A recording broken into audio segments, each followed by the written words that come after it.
마태복음 9장 35절로 10장 8절까지의 말씀을 받들어 읽겠습니다. 예수께서 모든 도시와 마을에 두루 다니사 그들의 회당에서 가르치시며 천국 복음을 전파하시며 모든 병과 모든 약한 것을 고치시니라. 무리를 보시고 불쌍히 여기시니 이런 그들이 목자 없는 양과 같이 고생하며 기진함이라. 이에 제자들에게 이르시되 추수할 것은 많되 일꾼이 적으니 그러므로 추수하는 주인에게 청하여 추수할 일꾼들을 보내주소서 하라 하시니라. 예수께서 그의 12 제자를 부르사 더러운 귀신을 쫓아내며 모든 병과 모든 약한 것을 고치는 권능을 주시니라. 12 사도의 이름은 이러하니 베드로라 하는 시몬을 비롯하여 그의 형제 안드레와 세베대의 아들 야고보와 그의 형제 요한, 빌립과 바돌로메, 도마와 세리, 마테, 알페오의 아들 야고보와 다데오, 가나나인 시몬 및 가룟 유다 곧 예수를 판 자라. 예수께서 이 12를 내보내시며 명하여 이르시되 이방인의 길로도 가지 말고 사마리아 인의 고을에도 들어가지 말고 오히려 이스라엘 집에 잃어버린 양에게로 가라.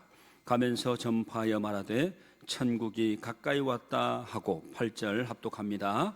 병든 자를 고치며 죽은 자를 살리며 나병 환자를 깨끗하게 하며 귀신을 쫓아내되 너희가 거저 받았으니 거저 주라. 아멘. 여러분, 하나님께서는요 오늘 또 교회를 통해서 희망을 심고 계십니다.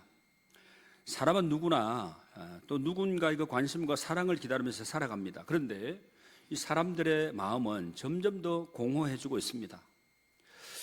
요즘 이 시대를 살아가는 사람들은 우울감 그리고 외로움을 호소하는 사람들이 계속 증가하고 있다 그럽니다.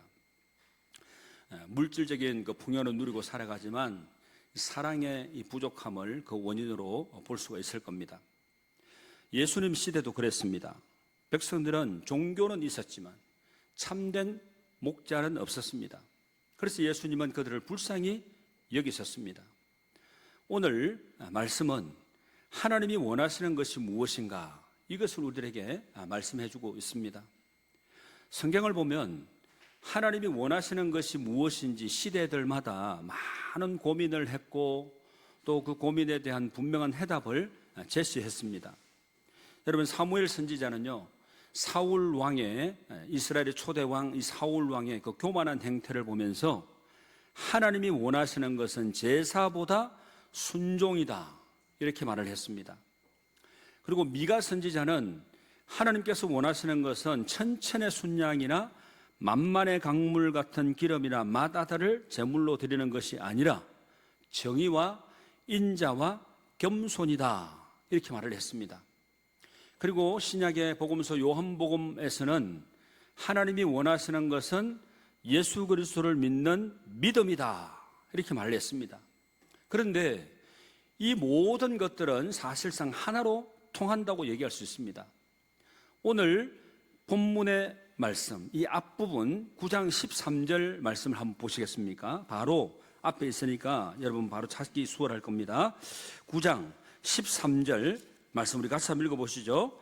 너희는 가서 내가 긍휼을 원하고 제사를 원하지 아니하노라 하신 뜻이 무엇인지 배우라. 나는 의인을 부르러 온 것이 아니요 죄인을 부르러 왔노라 하시니라. 아멘.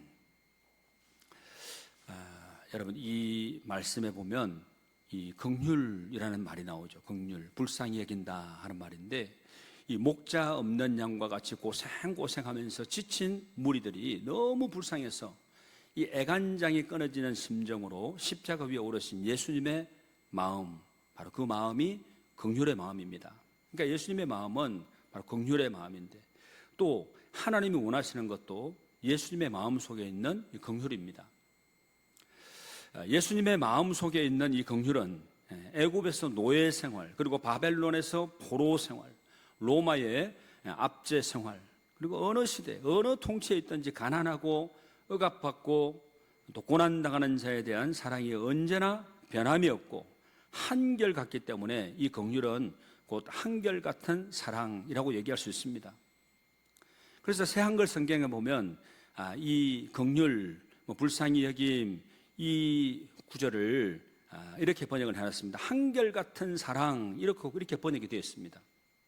예수님은 마태복음 5장부터 7장까지, 이 마태복음도 5장, 6장, 7장은 뭐라고 별칭을 하냐면 산상수훈, 산상보훈, 산상설교라고 얘기합니다.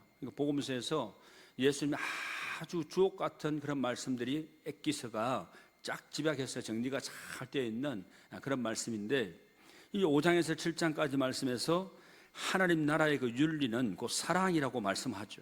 그리고 율법 중에 가장 큰 계명은 바로 하나님 사랑, 이웃 사랑이라 그랬습니다. 그래서 하나님 사랑과 이웃 사랑이 하나님이 가장 원하시는 것이라고 한 것은 바로 마태복음과 마가복음, 누가복음에서 공통적으로 증언을 해주고 있습니다. 그래서 오늘 말씀의 핵심은 뭐냐라고 묻는다면 바로 긍휼입니다. 그래서 오늘 말씀의 제목이 뭐라고 달려져 있습니까? 다시 한번 저를 한번 따라해 주시죠. 예수님의 시선, 긍휼. 그랬습니다. 예수님께서는 어떤 데 포커스를 맞추고 계시냐? 바로 긍휼, 불쌍히 여김, 거기에 그 마음이 향해져 있다는 겁니다. 마태복음 9장 35절, 오늘 본문이 시작되는 바로 35절 말씀은 예수님의 그 사역의 핵심, 그러니까 가르치고 전파하고 고치는 사역을 요약합니다. 그리고 이어지는 36절 말씀은 그 사역의 근원인 긍휼을 강조하고 있습니다. 이 긍휼하면 이제 컴패션이라고 얘기하는데요. 36절 말씀이 바로 긍휼에 대해서 강조하고 있는 말씀입니다. 그러니까 여기서 긍휼은 창자가 끊어지는 듯한 아픔을 공유하는 것. 그러니까 얼마나 강하게 우리가 긍휼이라는 단어를 표현할 수 있겠습니까? 그러니까 예수님은 이 긍휼을 제자들에게 위임하시면서 10장에서 그들을 세상으로 파송하십니다. 이 예수님의 사랑은 십자가에서 행동으로 나타나게 되었죠. 우리들도 이 세상을 향해서 움직이게 될 때 복음이 살아난 역사를 우리가 목도할 수 있습니다. 우리가 믿음 100%에 가까운 그런 믿음을 우리가 선포를 하고 우리가 믿음의 눈을 뜨고 믿음의 주요 온전케 하신 예수 그리스도를 바라보고 나아가게 되면 믿음의 역사는 여러분 이루어질까요? 이루어지지 않을까요?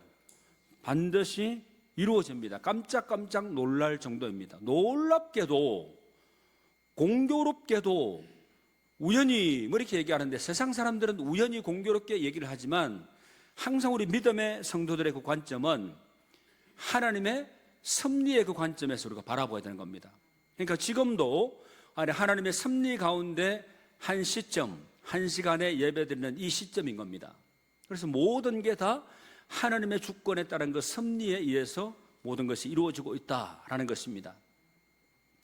여러분, 복음은 계산보다 긍휼이 앞서는 삶입니다.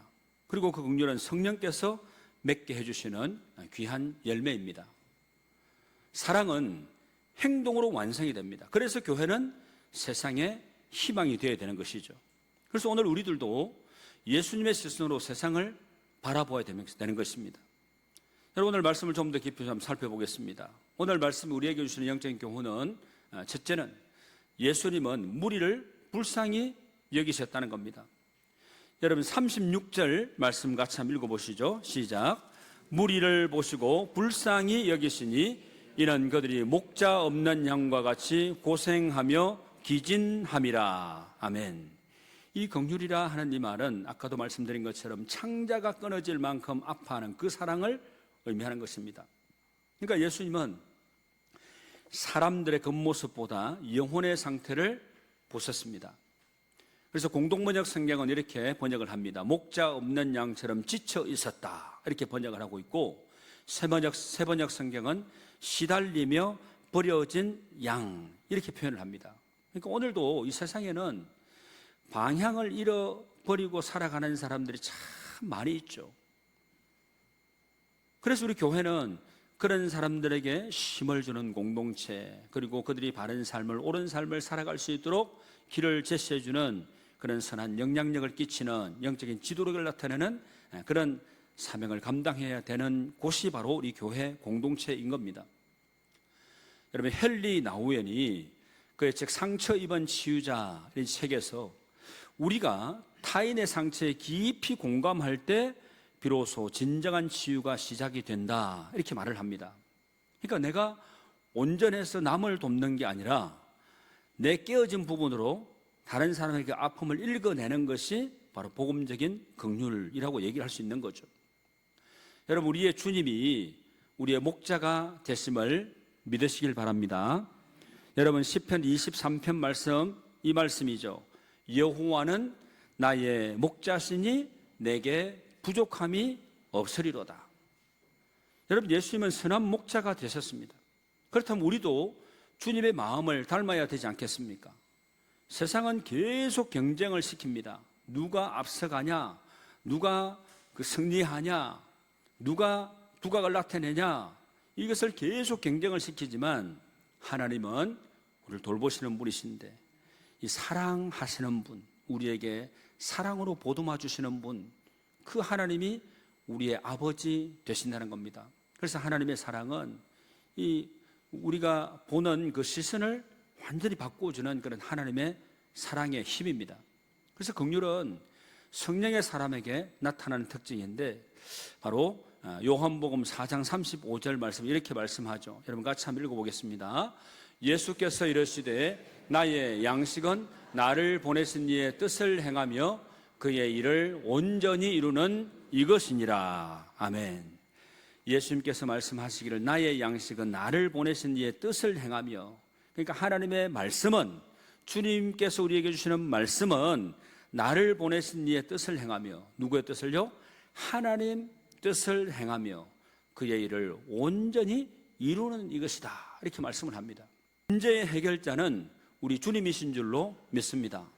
여러분, 예수님께서 제일 먼저 첫 이적을 베푸셨던, 기적을 이루셨던 곳의 사건이 무슨 사건인지 아시죠? 요한복음 2장에 나오는 가나의 혼인잔치집에 물이 포도주가 되게 하신 그 이적이 최초의 기적 사건입니다.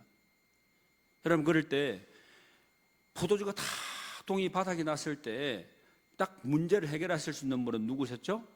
예수님인 거예요. 그래서 예수님 어머니가 내 예수님께 가서 주님이 어떤 말씀을 하시든지 그 말씀대로 그대로 행해라 하고 하니까 물을 아기까지 채우라 했더니, 그대로 했더니 놀라운 기적의 역사가 일어나게 되죠. 여러분, 가나의 혼인잔치집에 물이 포도주가 된 사건은, 이건 뭘 얘기하냐면 이걸 얘기하는 겁니다. 여러분, 한번 우리 선포해 보시죠. 문제 해결자는 우리 주님이십니다. 내가 문제를 만나서 낭패를 당하고 있을 때 아무리 내가 생각을 해도 이 답이 안 나오는 거예요. 그러면 누구를 바라봐야 될까요? 주님을 바라봐, 하나님을 바라봐, 예수님을 바라봐야 되는 겁니다. 그리고 내 삶 가운데 항상 도움의 손길로 함께 하시는 분이 우리 예수님이 성천하시면서 우리에게 보내주신 선물이 계시잖아요. 그분이 보혜사 성령님입니다. 그래서 우리는 항상 인사할 때 제일 축복의 의미가 담겨져 있는 그 인사말이 성령 충만하세요, 행복하세요. 성령 충만한 인생의 가장 복된 인생입니다. 바로 그 의미 아니겠습니까? 그래서 성령 충만한 삶을 통해 여러분의 문제들이 다 풀려지게 되고, 하나님 앞에 내가 조금이라도 내가 하나님 앞에 헌신하고 싶은 마음이 있었는데 내가 어렵고 힘든 일 때문에 헌신하지 못한 그런 답답함과 아쉬움이 있었다면 모든 문제가 다 풀려지게 되므로 하나님 앞에 절거히 헌신하는 그런 헌신의 삶을 통하여 여러분들이 받는 복과 은혜가 풍성히 넘쳐나는 복된 인생들이 다 되시기를 주님의 이름으로 축복합니다. 여러분, 추수할 것은 많고 일꾼은 적다라고 주님께서 말씀하시죠. 여러분, 37절 말씀 같이 한번 읽어보겠습니다. 시작. 이에 제자들에게 이르시되 추수할 것은 많되 일꾼이 적으니. 여러분, 추수는요, 여러분 그냥 곡식을 파종을 하고 싹이 튀고 줄기로 자라고 꽃이 피고 열매를 맺고 그렇게 하고 난 다음에 이제 열매를 거두게 되는 이 수확하는 거, 이게 바로 추수 아닙니까? 그런데 영적인 의미로 보게 될 때는 이 추수라는 것은 하나님의 구원 사역을 의미하는 겁니다. 그래서 예수님은 먼저 기도하라고 말씀하셨습니다. 기도는 사명의 시작입니다. 여러분 한번 따라해 보시죠. 기도는 사명의 시작입니다.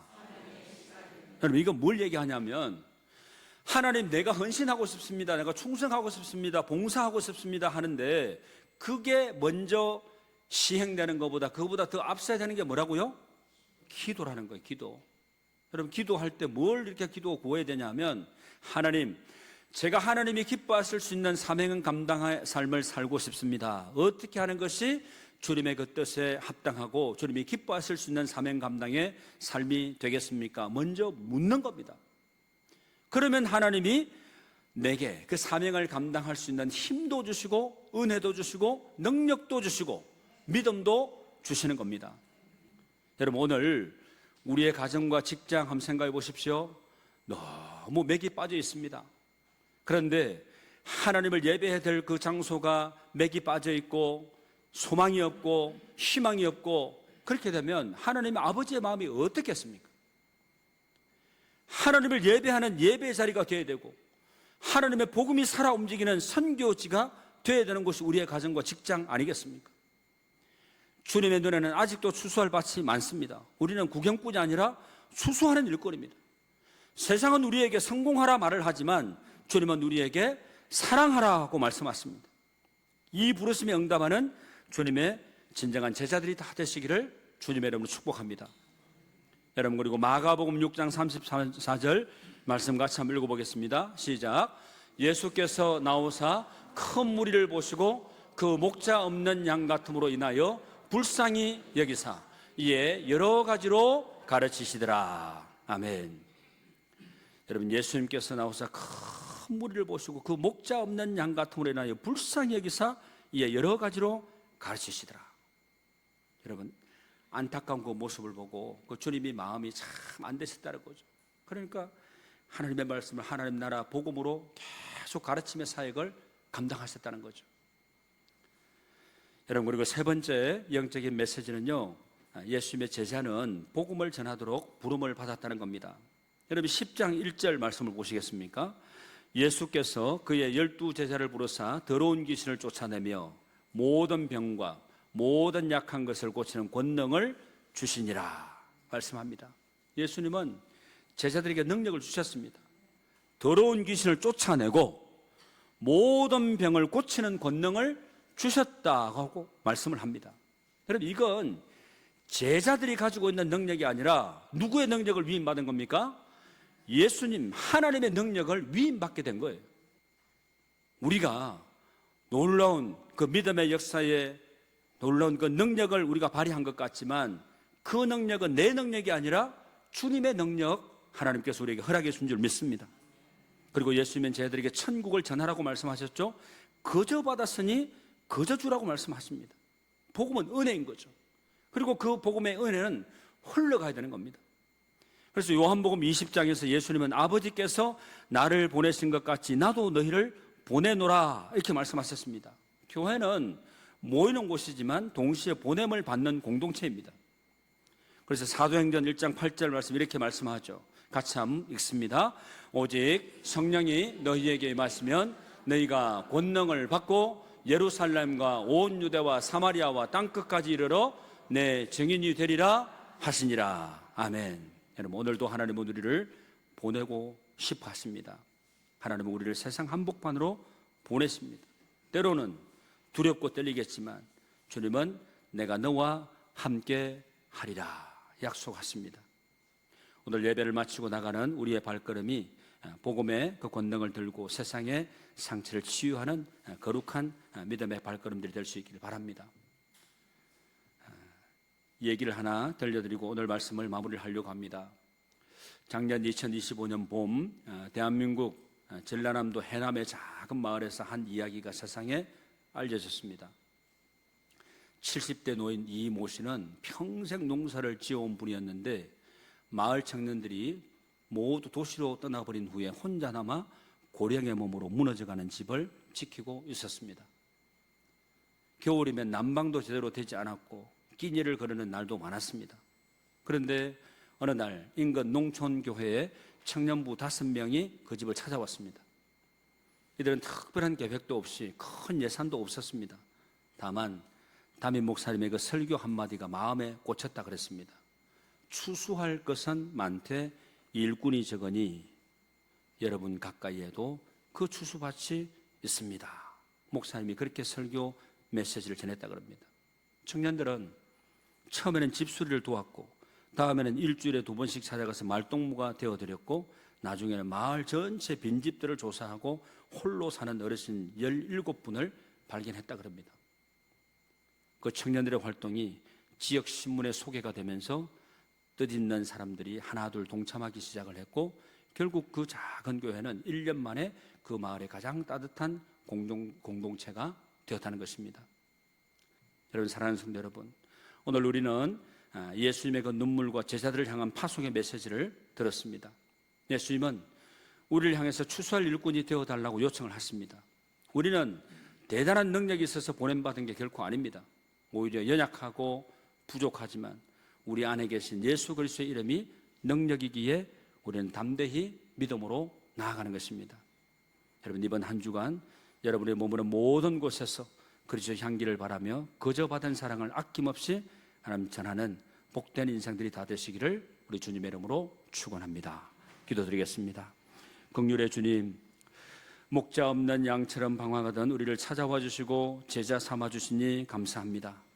우리의 눈을 열어 세상의 아픔을 직시하게 하시고 우리의 마음을 넓혀 이웃을 품게 해 주시옵소서. 주님이 주신 권능을 가지고 세상 속으로 나아가게 될 때 두려움 대신 담대함을 허락하여 주시옵소서. 질병과 고통과 소외와 갈등 속에 있는 이 땅에 우리를 통하여 주님의 치유와 회복의 놀라운 역사가 일어나게 하여 주시옵소서. 우리 주님 예수 그리스도의 이름으로 기도하옵나이다. 아멘.